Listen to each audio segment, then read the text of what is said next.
असंदा एक कोलीग अब्दुल वहीद, जिसको मेरा ख्याल है पूरा शहर भी शामिल है और वाकई एक हकीकी माने में जो असंदा खादम शहर है कि हर जड़ा आवाज़ उठांदा है हर मकसद बुराई दा हर इदारे दा और अपने हक वास्ते अपने अवाम के हक वास्ते।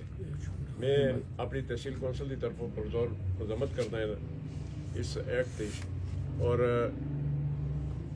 ये जिस तरह खान साहब गल की थी कि असां दा फर्ज बनता है असी अगर बहसीत शहरी बहसीत पाकिस्तानी अगर टैक्स देने तो वो टैक्स का पैसा असां दा ही है। असां लोगों का असां दी गरीब आवाम तो अगर नहीं लगता तो फिर उस चीज़ का क्या फ़ायदा है। इन्हें असां दे जेह्ड़े मकसद नुमाइंदे हैं उन्होंने अयाशी वास्ते है। अगर इस तरह अगर कोई एक कदम चाहे एक वीडियो माशरे वास्ते कि एक चीज़ गलत हो रही है, एक पैशन जुलदा है उस नाल पैड़ा नालों बकरियां नालों ट्रीट किया जुलदा है एक इदारे विच, वो असां दे पैसों तो चलता है, असां दे टैक्स तो चलता है, असां दी सूबाई गौरमेंट के मातहत है वो। लेकिन बजाय जड़ा असां दे उस अदारे का जड़ा हैड है MS साहब हैं तनौली साहब, उन्हों का हक आसा कि इस मामले की तय तक पहुँचे कि आया एक बच्चा 8 महीने का बच्चा है वो बीमार है उसका एक 15 दिहाड़े बाद 20 दिहाड़े बाद वो लिख के देने। इस वाकई एक सही गल की है कि भाई अगर तू लिख के था दे अगर इस 10 दिहाड़े 15 दिहाड़े बाद इस बच्चे ये जिंदा रहसी या न रहसी फिर अगर उसको क्या जवाब देता है उसको। इस चीज़ असी पुरजोर मजम्मत करते हैं अपनी तहसील कौंसल की तरफों। लिहाजा ये चीज़ असां सिर्फ असां सियासी नुमाइंदा का मकसद फ़र्ज नहीं, ये हर असां शहरी जितना भी है हर इंसान का फ़र्ज है बहसीत शहरी बहसीत पाकिस्तानी कि हर चीज़ को तुसी हाईलाइट करो। ये असां वास्ते ये शहर जड़ा है जिस तरह अज हरीपुर की पोजीशन है, जिस तरह असां दे हरीपुर के नुमाइंदे जिस तरह लोगों को उन्हें दबे दे हर इलेक्शन में तुसा उसका रिजल्ट देख के दे। अगर ये थोड़ा जहा टाइम अगर असां इस चीज़ का एक्शन ना कहता तो असां दा वही हाल हरीपुर वाला उसी कि असी खाना तला दब जुलसो। लेकिन असां दे खानदानी लोग इस शहर के पुराने बासी भी हैं, मकसद माइग्रेटेड लोग भी हैं, हर इलाके तो आए दिन। असां लोगों का फर्ज बनता है कि असी इन्हां दा साथ देवां और जिथा तक असां दी तहसील कौंसल की तरफों है असी अल्लाह दे हुक्म नाल इस अपने भरावां नाल इस खादम में मानसरा नाल अल्लाह दे हुक्म नाल खलते दें। ते अगर तुसी लोग पॉइंट आउट ना करसो तो कल शहर तुसां दा हरीपुर वाला तुसां सारें को पता है कि खाना तला दबे दे लोग हैं तो कल वो निकलें तो आइंदा असां दे शहर में ये काम ना होए। ये खानगियां ये प्रवलियां ये सारियां असां दियां लोगों दियां सांझियां। इस मकसद ये है कि ये असां दे इज्जतदार इन्हां दा खानदान असां दा खानदान पूरे मानसर शहर को पता है असां हमेशा खिदमत ही की है। लेकिन ये जब यही पोजीशन इस तो पहले नहीं देखी कि जी अज मानसर में एक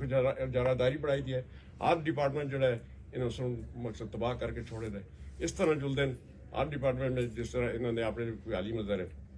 हर बना इन्हों को तंग है। लिहाजा इस चीज़ का उन्होंने को भी सोचना चाहिए कि असी किस तर्ज की सियासत करते हैं। अच्छा तहसील कौंसल की सतह आपकी पुलिस नाल भाई तो मेंबर जो है मेंबर है मेंबर उसका एकदम चाह के ना समझिए कल मड़ा भेजना जिस टाइम इसको ये मनशियात फरोश होता पर्चा चाह देना एकदम चाह दे पुलिस लास्ट टाइम मड़े तभी एक पर्चो है वो गल मैं जी गल करता मतलब तो डिपो बहसीत चेयरमैन तो DPO नाल या पुलिस नाल या जे काम नाल तो कोई आपने एक्ट ते कोई गल की है कि भाई तो थोड़ी की चीज है बिल्कुल नहीं की थी। इसी वास्ते जाए कल इसको पेश किया गया सा फार्म हो जुले उठा असं इंशाल्लाह अपना अज अस सुन कल की डेट में अस अपने नुमाइंदे बुलाए थे जितने अस चेयरमैन हैं इंशाल्लाह कल बैठ के इस गल तक करके कि आइंदा वास्ते कम अज कम इस चीज़ का सब तो पहले तो भाई की दरख्वास्त जा कि इस तक की परचो है। असी इंशाल्लाह हर चीज़ वास्ते तैयार हाँ, हर गल वास्ते तैयार हाँ, अपने हर शहरी नाल खलने वास्ते तैयार हाँ। असी किस वास्ते बैठे थे जिस तरह खादम है असी भी अल्लाह हुक्म खादम है शहर के। बाकी अस तक जी गल हुई असी अपने भरावां नाल खलसा। दोबारा मैं आता कि असी पुरजोर मजम्मत करने इस चीज़ की कि आइंदा ये चीज़ नहीं होनी चाहिए। पुलिस तो यह है कि लास्ट टाइम मारे तो एक परचो है किस आखना इन्हें खाना दे आखना तो है असल हकीकत पुलिस नहीं देखती। जिस वेले पिछों डरना होंगे उस वेले बस ठीक है जी अस ओके सर बस गल खत्म। असी इस चीज़ को आते हैं कि कम अज़ कम तुसी देख परख के अगर अगले की हैसियत देखो अगले सोने ये काम किते दा या नहीं किते दा उस तक कुछ भी नहीं बस पिछों डरना आना जी तो उन्होंने रखेल है हुकूमत असी क्या आखते हैं। लेकिन कम अज़ कम असी अपना एहतजाज तो कर रखते हैं। ਇਸ ਵਿੱਚ ਇੱਕ ਹੋਰ ਤੁਸੀਂ ਇਤਜਾਜ ਹੀ ਤੁਸੀਂ ਕੋਲ ਇੱਕ ਬਕਾਇਦਾ ਕਾਨੂੰਨ ਐਕਟ ਹੈ ਉਸ ਦੇ ਤਹਿਤ ਤੁਸੀਂ ਇਹਨਾਂ ਤੱਕ ਇਹਨਾਂ ਦੀ ਇਸ਼ਾਰ ਲਿਖੋ ਨਾ ਭਾਈ ਤੁਸੀਂ ਤਾਂ ਉਸको अख्तियार दे दे मास्टर असन को आज लिखोगे भाई ये चौथा साल जुलदा है कि असन को एक कौंसल एक बनी है असन को आज देर तक असन की कौंसल फाल नहीं हुई असि के हाथ पैर टुके देना असन एक्ट है ना लोगों से बड़ा छोड़या लेकिन उस तक कौन अमल कर सी हुकूमत ही कर सी ना असन को आज देर तक इख्तियार नहीं रहा असि तो सिर्फ नुमाइंदे था कि बहने दिहाड़ी के सादा कोई काम है ਅਸੀਂ ਅੱਲਾਹ ਦੇ ਹੁਕਮ ਨਾਲ ਇੱਥੇ ਬੈਠੇ ਦੇ ਜਿਹੜੇ ਅਸਲ ਦੇ ਇਖਤਿਆਰ ਵਿੱਚ ਹੈ ਆਪਣੀ ਜ਼ਬਾਨ ਨਾਲ ਕਿਸੇ ਕੋ ਆਤੇ ਹੈ ਹਜ਼ਰਤ ਐਕਟ ਦੇ ਤਹਿਤ ਇਹਨਾਂ ਕੋ ਫੰਡ ਵੀ ਮਿਲਨੇ ਆ ਸੇ ਉਹ ਵੀ ਦਿਲਾ ਤੱਕ ਨਾ ਇਹ ਆਦੇ ਹੁਣ ਉਹ ਇਸ ਗੱਲ ਦਾ ਉਹ ਇੱਕ ਆਖਦੇ ਜੀ ਕਿ ਪੀਐਫਸੀ ਅਸਾਂ ਕੋ ਨਹੀਂ ਮਿਲਿਆ ਇਸ ਤੋਂ ਪਹਿਲੇ 6 ਅਰਬ ਰੁਪਏ ਮਿਲੇ ਉਹ ਕਿੱਧਰ ਗਿਆ ਪੀਐਫਸੀ ਅਸਾਂ ਦਾ 30% ਸ਼ੇਅਰ ਹੈ ਉਹ ਕਿੱਧਰ ਗਿਆ मैं पूछो ना जी तो सका मैं पूछो ना असल में काम है असं 4 दफा जुल के एहतजाज करके सोटे आंसू गैस खा के मुड़ के आ रहे हैं शेर खा के पेशावर के अंदर मारे गए दोबारा असं की कॉल आई थी 5 तारीख को असं इस्लामाबाद प्रेस क्लब आ गए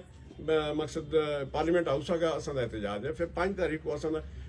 पिशावर ਵਿੱਚ ਹੈ ਅਸਾਂ ਦੀ ਸੂਬਾਈ ਐਕਸ਼ਨ ਕਾਉਂਸਲ ਜਿਹੜਾ ਹੈ ਉਸ ਨੇ ਕੀਤੇ ਦੇ ਕੱਲ ਦਾ ਅਸਾਂ ਦਾ ਸਿਰਫ ਲੋਕਲੀ ਸਤਾ ਦਾ ਜਿਹੜਾ ਹੈ ਕਿ ਅਸੀਂ ਤਹਿਸੀਲ ਹੈਡਕੁਆਟਰ ਵਿੱਚ ਬੈਠ ਕੇ ਅਸੀਂ ਆਪਣੀ ਕਰਾਰਦਾਦ ਜੋ ਕਿ ਦੇਸ਼ੋਣਾ ਡੀਸੀ ਸਾਹਿਬ ਕੋ ਕੱਲ ਅਸਾਂ ਦੁਬਾਰਾ ਇਸ ਸਿਲਸਿਲੇ ਵਿੱਚ ਕੱਲ ਅਸਾਂ ਆਪਣੀ ਬੁਲਾਈ ਦੀ ਹੈ ਆਪਣੀ ਕਾਉਂਸਲ ਕੋ ਸਾਰਿਆਂ ਕੋ ਅਸਾਂ ਮਤਲਬ ਕੀਤੇ ਦੇ ਤੇ ਕੱਲ ਇਨਸ਼ਾਅੱਲਾ ਜਿਸ ਵੇਲੇ ਇਜਲਾਸ ਹੋਇਆ ਤਾਂ ਅਸੀਂ ਇਸ ਵਕਤ ਲਾਜ਼ਮੀ बदकिस्मती है ना मानसरे दी नहीं पूरी कहती बदकिस्मती है ऐसा भाई मनसे इस पे खुसूस करदा